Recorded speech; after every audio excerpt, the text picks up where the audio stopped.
Moikka, mä oon Kristo Salvinen ja me tultiin tänään katsoa tällaista hyvin erityistä kotia. Tää on erityinen siksi, että Digisähkö on tehnyt tänne tällaisen kokonaisvaltaisen älykotijärjestelmän. Jos tää talo näyttää jotenkin tutulta, niin se johtuu siitä, että täällä on kuvattu yhtä aika suosittua TV-sarjaa. Normaalistihan TV-sarjat ja leffat kuvataan studioissa, mutta tällä kertaa me ei olla missään studiossa, vaan ihan oikeassa kodissa.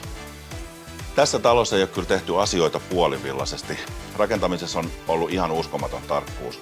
Kaikki yksityiskohdat on mietitty viimeisen päälle suunnittelupöydältä lähtien asennukseen asti. Mä oon kuullut, että tämän kohteen sähkö- ja AV-töihin on käytetty aikaa, siis todella paljon aikaa, ja se näkyy. Tää on kuin teknologinen taideteos. Valaistus on suunniteltu jokaiseen tilaan erikseen ja sitä pystyy ohjailemaan lähes rajattomasti. Tää ei ole mikään perinteinen omakotitalo.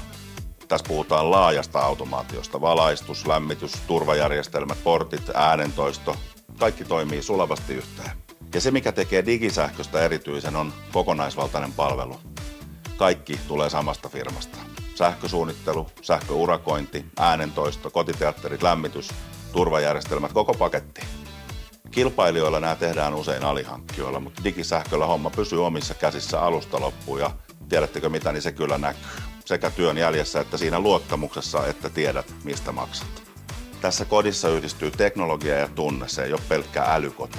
Se on koti, jossa äly toimii taustalla ja fiilis on just eikä melkein. Tällaisissa projekteissa näkee mitä tapahtuu, kun kaikki osaaminen on saman katon alla ja kaikki tekijät tekee hommansa ylpeydellä.